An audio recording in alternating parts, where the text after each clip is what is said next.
Hi friends, how are you? By blessings of the God, you are doing well. So this is Dr. JENA, faculty member, PG Department of Business Management, Pocket Money University, Basavar, Balasar, Odisha. Friends, once again I am welcoming to all of you to your channel, to my channel, Dr. JENA classes. So friends, you have already known from the thumbnail, आज का discussion क्या है friends? So friends, today we are going to discuss the main objectives as well as the main powers of the RBI. So far as today discussion is concerned, today discussion will be very useful for the particularly that is the semester exam for the commerce, management, economics and other related subject. Will be today discussion will be very useful and fruitful for the lectureship examinations as well as that is the other related examinations like that is the UGC NET JRF. So friends, without losing the valuable time and bullet time, let's start today's discussion. So what are that is the key the objectives as well as the main powers of RBI. So friends, from beginning to till end you watch, definitely you will enjoy in this video content. So friends, don't skip the video content, so definitely you will enjoy in this video content. Again friends, I am requesting to all of you during the discussion, if any mismatch or gap you find, kindly give your valuable comment and suggestion in the comment section. So before discussing the main objectives and the powers of RBI, so let's we have to know what is the meaning of a central bank. So a central bank is a bank which constitutes the effects of monetary and banking structure of the country. So this well-known definition is given by the D. Cook. Again, another meaning of central bank. So central bank is the apex bank that regulates the monetary policy and the banking system of a country. So central bank is the banks of the bankers. So central bank is a public institution that manages the currency of a country and a group of countries and controls the money supply. So some examples of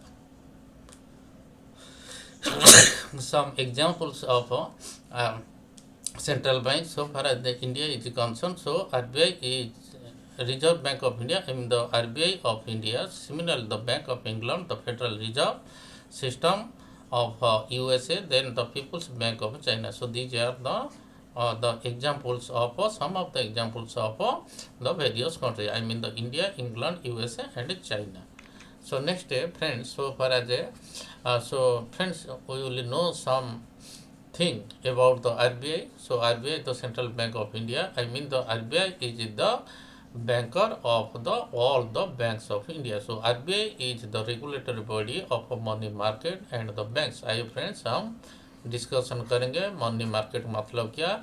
So money market is a component of Indian financial system that I mean the money market provides the certain funds to the industries, I mean to the corporates. So money market deals in short-term loans usually for a period of 1 year or less than 1 year. So mainly, so the companies will raise the fund from the money market by issue of the money market instruments, I mean the treasury bills, commercial paper, CD, friends, etc. That is the certificate deposits, call and notice money market are traded in where money market. So mainly, so money market will provide the short-term fund to the industries, I mean to the client, in order to meet the short-term finance, I mean to maintain the working capital. So RBI is widely regarded as the queen of the Indian financial system. So friends, it's very important. So central bank is regarded as that is the central wheel of the entire banking system in the country. So RBI is the lender of last resort. RBI is the apex financial institution, and RBI has no profit motive but aims to maximizing or to maximize the public welfare through the monetary means and a policy. So friends, I am hopeful that now clear about what is the meaning of central bank and what are the main activities, I mean that is the concept of the Reserve Bank of India. So far as that is, so this discussion will be also be useful for the competitive examinations. So next friends, so far as the year of establishment, its establishment year is 1st April 1935. RBI Act is that is 1934. So it's friends the confusing things. So friends, you have to remember. Then so far as its establishment, as per the recommendation of Hilton Young Commission.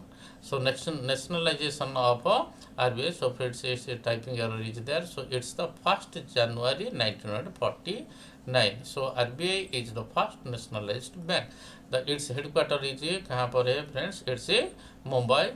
So zonal offices of RBI. So RBI has 4 main zonal local boards. So zonal offices in northern region, it's situated located New Delhi. Similarly, southern region, it's located Chennai. Similarly, eastern region of RBI, it's located Kolkata. Similarly, western region, that is Mumbai. So next friends, so first governor of RBI in competitive examination. So these are very important. So Sir Osborne Smith. Similarly, first Indian governor of RBI, it's the C.D. Deshmukh. It's the image. Similarly, the present governor of RBI, the Sanjay Malhotra, who is the 26th governor of RBI. So I have friends some discussion on the main objectives of the RBI. So first one is monetary stability and inflation control. The main objective of RBI is to maintain the price stability and control the inflation. So RBI controls the inflation and maintains the purchasing power of the rupee, which is important for sustainable growth.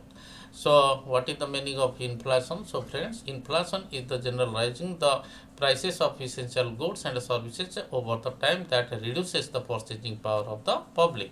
आइए एक example लेके discussion करेंगे. Suppose a basket of groceries of cost is कितना, it's rupees 100 in the year 2025. Now it's cost कितना, it's 105 in the year 2026. So that means the 5% of inflation rate, which reduces the that is the money's buying power of consumer. A consumer pays more, I mean that is how much, it's rupees 5 for the same item. So friends, it's the meaning of inflation and it's the common question. So now second one, it's the financial system supervision. RBI regulates the banks and non-banking financial institutions.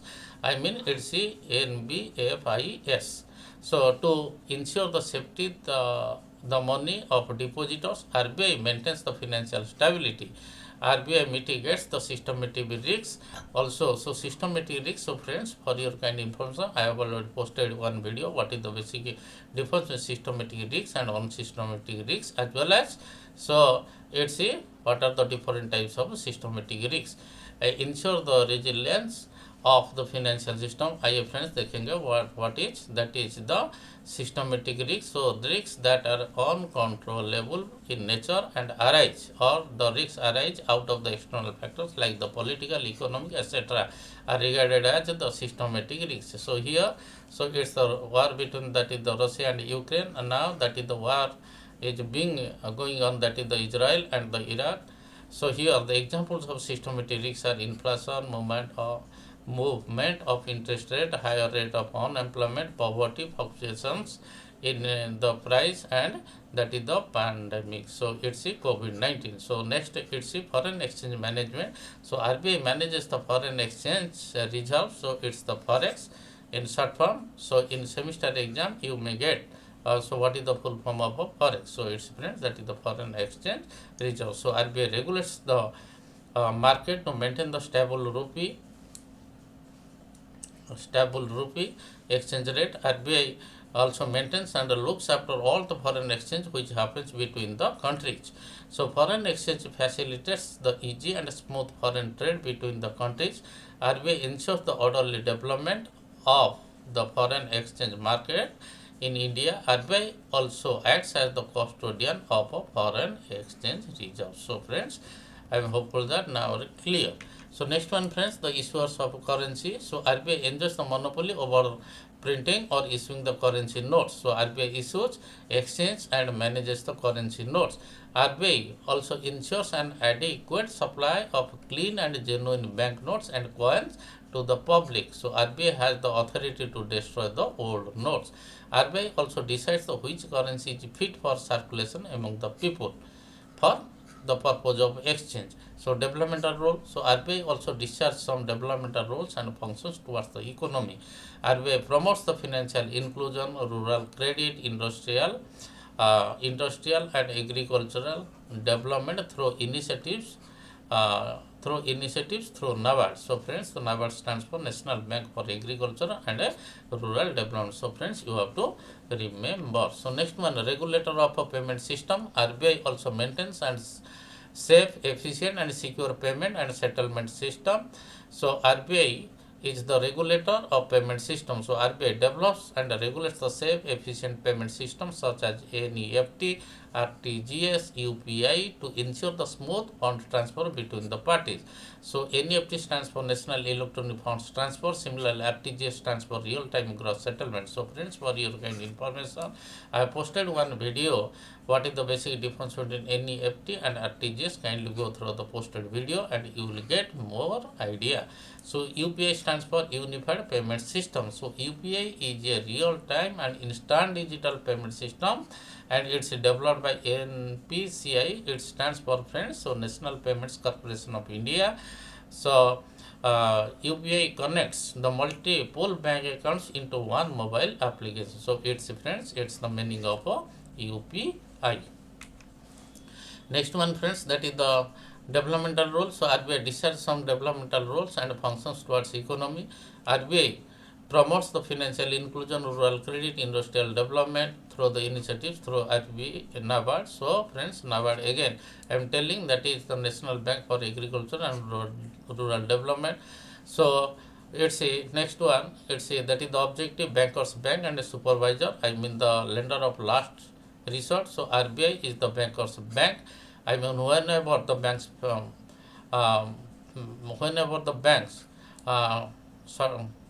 is having with the shortage of funds, so here the RBI will rescue to the commercial banks. So RBI maintains the accounts of commercial banks and facilitates clearing system.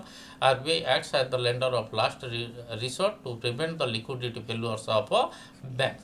So all the commercial banks can avail the loan facilities from the RBI. Thus, RBI provides the liquidity support to the banks facing the temporary financial crisis. Hence, RBI acts as the banker to the government and other banks also. Next one, controller of money supply. RBI controls the money supply through,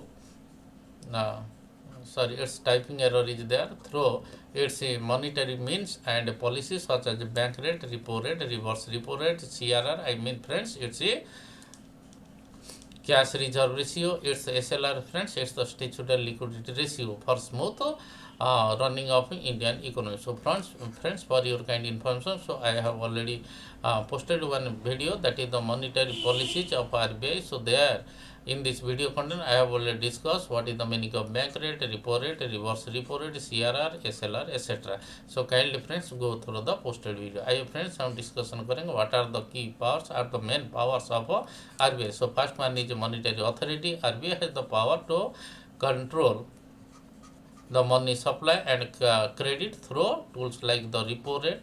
Through CRR and open market operation, RBI maintains the price stability in order to also check the inflation. So second one, regulator of financial system. RBI has the regulatory as well as the supervisory powers over the banks and NFC under the RBI Act 1934 as well as that is the BRA, it's a 1949. I friends, it's a Banking Regulation Act 1949.